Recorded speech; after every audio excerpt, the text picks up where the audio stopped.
as it relates to care for people, we all want to build a brand. Restores always want to build a brand where we show our clients how much we care. But that's not going to happen credibly unless that happens internally first. And so when we were founding Emergency Packout Co. 6 years ago, Dan Smith and I were sitting around. We're like, okay, so what do we want for like a mission statement and a vision statement? Because we've all, understood through our business classes, et cetera, that's important. SWOT analyses and mission statement and vision statement. And the struggle I had with that exercise, this being, my fourth entrepreneurial venture at that time, I'm like, all those flowery languages I used in the past, maybe that's something I could recite, but that never distilled its way through the ranks. So we wanted to have something that kind of encapsulated, not necessarily what we did, but why we are doing it.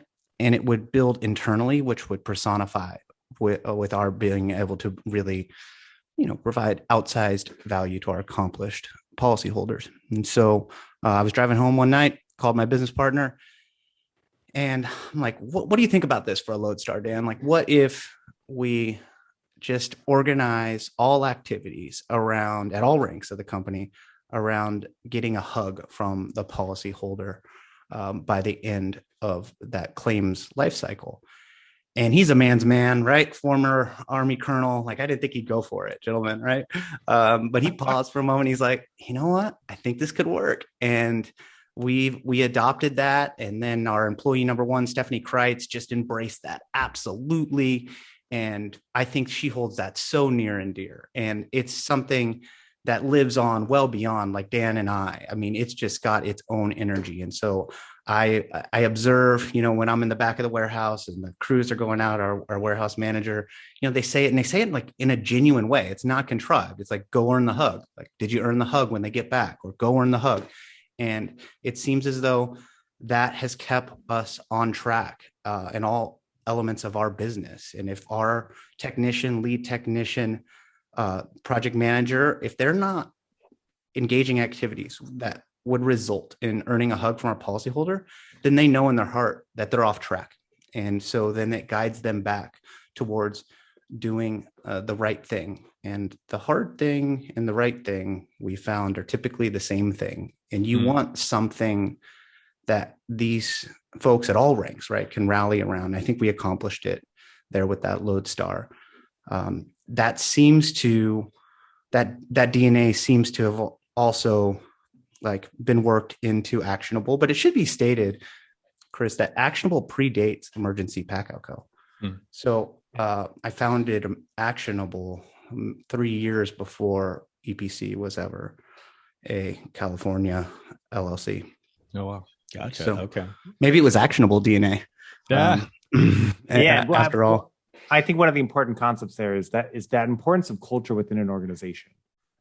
When everyone has that guiding star, that North Star, the Lodestar, they have that mantra that they can repeat. It's not a mission value statement with A, B, C, D, E with every alphabet, beta word, something like that. It's an easy thing to do. And I've heard Stephanie and her team talk about this. They were the ones that actually introduced me to this concept about why do we want our employees to earn a hug?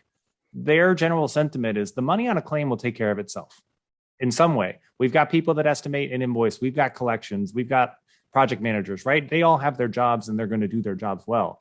If everyone's doing their job with the idea of, I want to get a hug at the end of this, then generally the job is going to work out for itself. And you can see that in their Google reviews and whatnot. I think it's fascinating that Emergency Packout Co. as a contents company has almost zero negative reviews. And why do I think that's fascinating? Contents we've seen become a more important part of every claim. The property insurance ecosystem was not designed for banks and mortgage companies to own every home, but that is kind of where we're at now. And so people don't actually own their homes, but they own the contents within the home. Therefore, contents has become more and more important. And people have more stuff. They have nicer stuff than they used to in the 70s, right? Yeah. If you can get the contents right, if you can take care of the stuff that people actually care about, the rest of the claim will generally go smoother. It's just that simple. They don't like their walls being cut up and fire damage and water damage. But if you can at least assure them that, hey, we're going to make sure your stuff gets taken care of, everything else will take care of itself. So that drive behind a hug is great. And that's something that culture, that idea of the mantra that everyone can believe in is something that I've tried to bring to Actionable Insights as best as I can as executive director and leader of the team here, because you can't do great work without it. Where I picked up, Wally, you and I refined this idea when we read, or we're audiobook guys, we listen to a lot of books, Competing Against Luck by Clayton Christensen. In that book, we learned a lot about the concept of the job to be done. If you're going to create a market, a product, a service, you need to identify the job to be done here.